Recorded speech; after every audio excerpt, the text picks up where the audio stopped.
Hello everyone. तो BSc mechanics में elastic collision पढ़ेंगे इन सेंटर ऑफ मास फ्रेम। तो elastic collision in centre of mass frame पढ़ेंगे। तो क्या टॉपिक है आज का, लगा तो heading elastic collision. Elastic collision in centre of mass frame. चलिए जी, तो सपोज करो मेरे पास दो पार्टिकल है जिनका मास m1 m2 है। बिफोर कोलिजन की वेलोसिटी कितनी है, u1 u2 है। u1 u2 है। अगर वहां पर there is no external force, तो जो सेंटर ऑफ मास की वेलोसिटी है वो हम आसानी से निकाल सकते हैं। सेंटर ऑफ मास की जो वेलोसिटी है vcm, वो कितनी हो जाएगी, m1 u1 vector plus m2 u2 vector upon m1 plus m2। ठीक है भाई, m1 प्लस m2। चलिए जी, इलास्टिक कोलिजन क्या है भाई, यहाँ पर वन डायमेंशन में है तो मैग्नीट्यूड ले सकते हैं। तो इन मैग्नीट्यूड चलो भाई, तो VCM is equal m1 u1 plus m2 u2 by m1 plus m2। चलो भाई, बहुत बढ़िया। अब हमें वेलोसिटी निकालनी है भाई किसकी, पार्टिकल की जिसका मास m1 है before collision relative to centre of mass frame. ठीक है, सेंटर ऑफ मास फ्रेम। तो भाई इक्वेशन फर्स्ट आ गई। चलो इसमें भाई the velocity of particle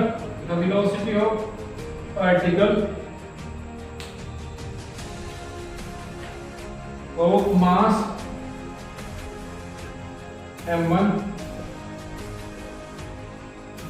before collision relative to center of mass frame is चलिए जी भाई, centre of mass frame is, तो इसको मान लेते हैं भाई, ये कितनी हो जाएगी, u1 dash vector is equal to u1 minus vcm। ठीक है, फिर v ले लो भाई, कैपिटल इसमें vcm भाई, मैग्नीट्यूड में ले लो। ठीक हो, क्यों बार बार क्या कर रहे हो भाई, वेक्टर लगाना पड़ेगा।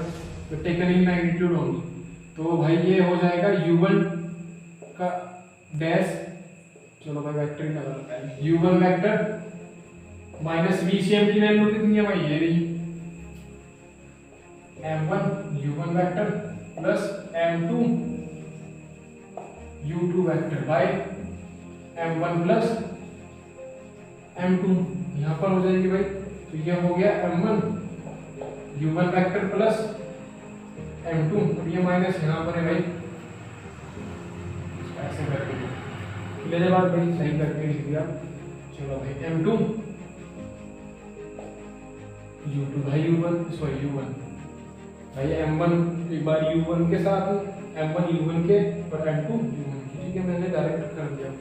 अब यहाँ पर भाई m1 u1 वेक्टर माइनस के अंदर मल्टीप्लाई हो जाएगी भाई m2 u2 वेक्टर अपॉन भाई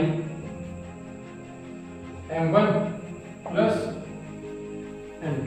ठीक है भाई, अब जो कट रहा है उसको उड़ा दो। यहाँ पर हो गया भाई m2 u1 vector minus m2 u2 vector by m1 plus m2। ये हमारी u1 वेक्टर डैश आ गई। ठीक है भाई, इसको नोट करो भाई, आगे बढ़ना पड़ेगा फिर हम आगे उठा लो भाई, ये चल रहा है। चलो भाई हटा दो भाई, इसको नोट कर लिया होगा। ठीक है, आसानी से हो जाएगा, बिल्कुल इजी है। चलो भाई खैर, अब यहाँ पर फाइनल रिजल्ट निकाल दो भाई। u1 vector dash which equals to m2 common है भाई, u1 vector minus u2 vector by m1 plus m2। Clear है बात भाई। मैग्नीट्यूड में कैसे लिख देंगे भाई इसको, वेक्टर हटा के भाई इससे ये मैग्नीट्यूड भाई u1 निकल गए हैं तो सारे मान पर जवाब मिलेगा। तो चेंज कर दो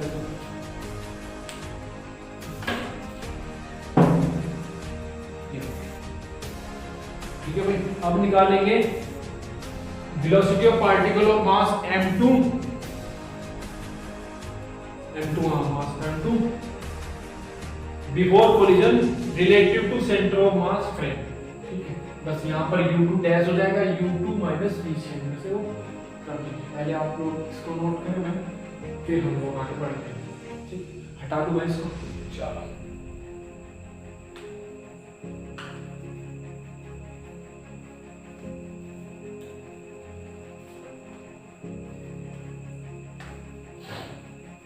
velocity before collision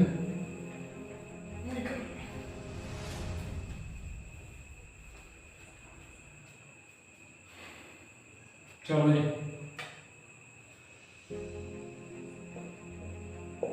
velocity of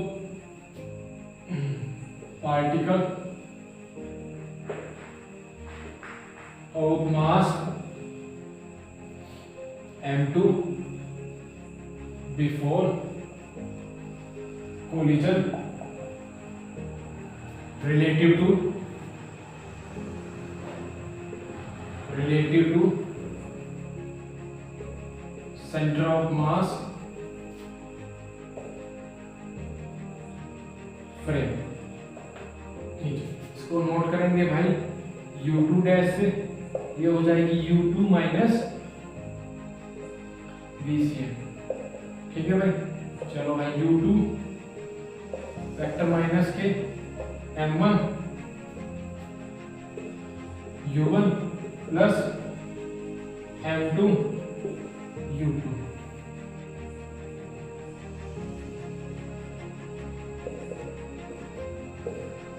upon में m1 plus m2 m1 u2। ठीक है भाई, प्लस m2 u2 माइनस के m1 u1 वेक्टर माइनस हो जाएगा अंदर भाई m2 u2 vector by m1 plus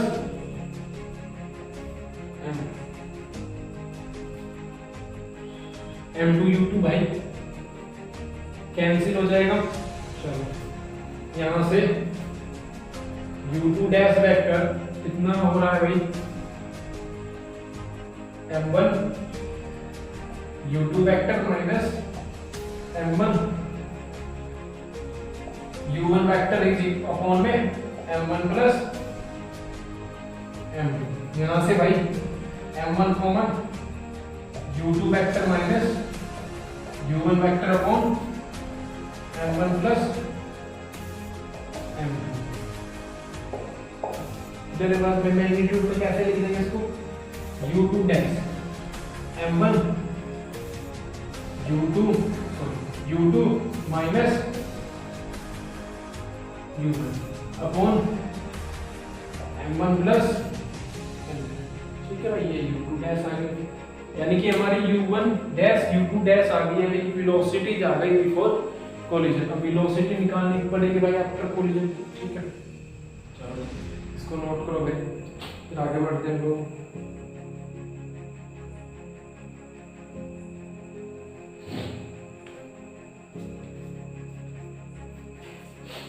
हटा दो भाई इसको। चलो भाई,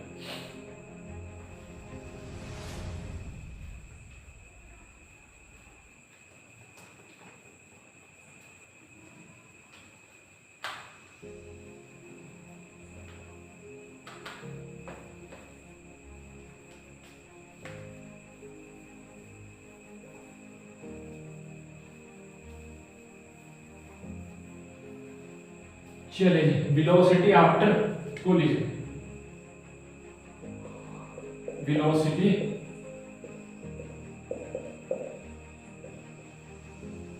after collision। ठीक है भाई, तो यहां पर भाई the velocity of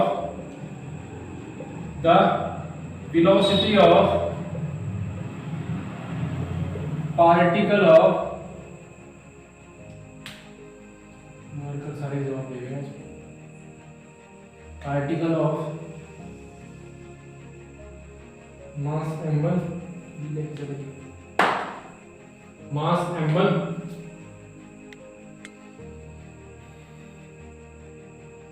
particle of mass m1 after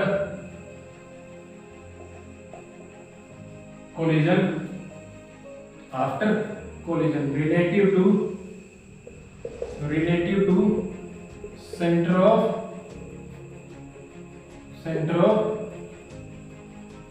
mass, relative to center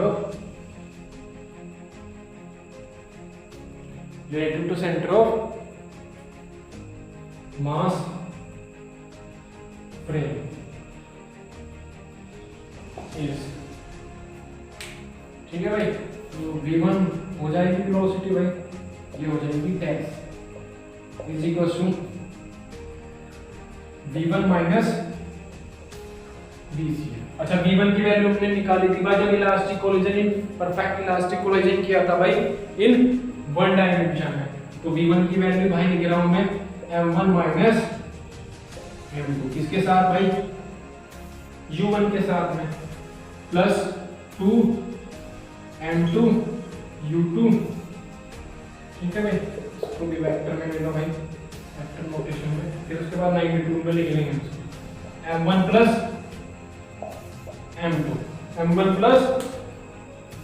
m2। चलो भाई, अब क्या होगा भाई, VCM की वैल्यू रखो minus m1 u1 vector, minus के अंदर मल्टीप्लाई हो जाएगी उसमें भाई m2 u2 vector by m1 plus m2, ratio तो दोनों का एक ही है। चलो भाई, इसको यहां पर लिख देता हूं मैं, पीछे तो नहीं बची। चलो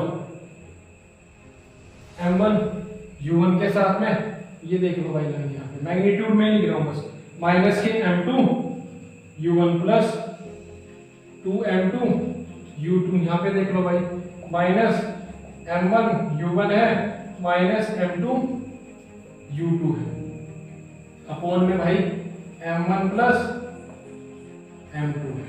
ठीक है, अच्छा जी, m1 u1 कैंसिल, अच्छा 2m2 u2 में से एक m2 u2 गया तो m2 u2 बच गया। ठीक है, तो माइनस के m2 u1 और यहाँ पर बच गया प्लस के m2 u2। ठीक है, पहले इसको नोट करो, फिर बचा देते भाई, जो कुछ बचा हुआ हटा दो, इसके बाद ये वाली लाइन नोट करनी है हमें। ठीक है, चलो भाई,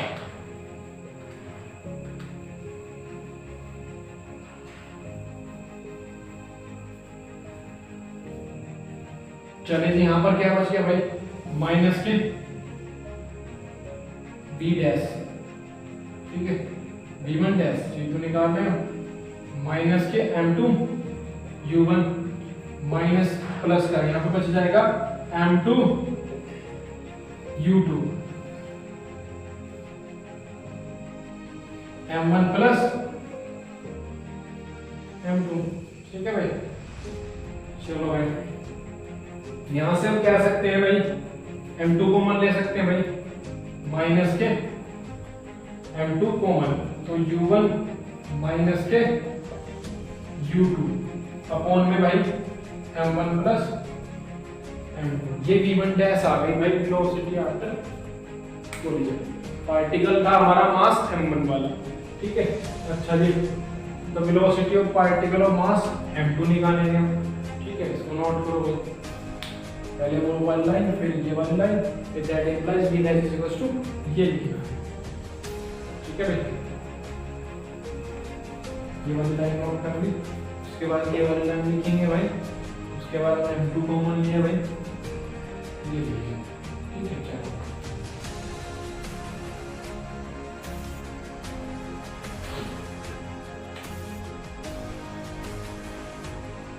ठीक है, चलो जी अब हो जाएगी भाई v2 dash vector is equal to v2 minus के vm। अच्छा भाई v2 का वैल्यू कितना था, डायरेक्ट लिख रहे हैं भाई m2 minus m1 u2 plus m2 sorry 2m1 u1, ठीक है भाई, अपॉन में भाई m1 प्लस m2 माइनस का भाई बीसीएम की वैल्यू सबको पता है m1 u1 with minus sign m2 u2, ठीक है भाई। चलो भाई यहां पर m2 मैग्नीट्यूड में लिख रहे हैं u2 माइनस यानी कि m1 u2, इस u2 के अंदर मल्टीप्लाई हो गई प्लस 2m1 u1 माइनस के m1 u1 माइनस के m2 u2 बाय भाई m1 प्लस m2, ये दिख रहा है कि भाई इसमें दिख रहा है भाई नीचे की ओर, ठीक है। चलो भाई जो चीज कट रही है उसे हटा दो, m2 से m2 कैंसिल, तो यहां पर माइनस के v2 डैश माइनस के m1 u2 प्लस का बच गया भाई m1 u1 upon m1 plus m2।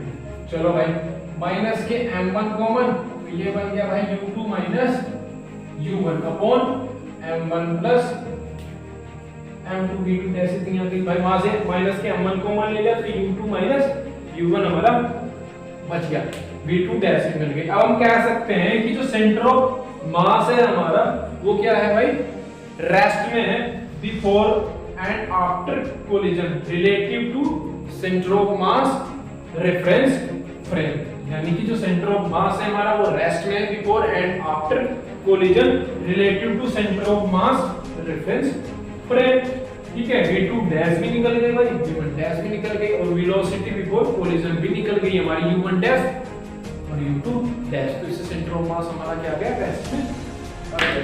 थोड़ा सा इंपॉर्टेंट टॉपिक था भाई, कर लियो इसको, और इसमें भाई कॉम्पिटिटिव एग्जामिनेशन में क्वेश्चन बनते हैं, ठीक है, इसको कर लो भाई, आगे बढ़ते हैं, थैंक यू।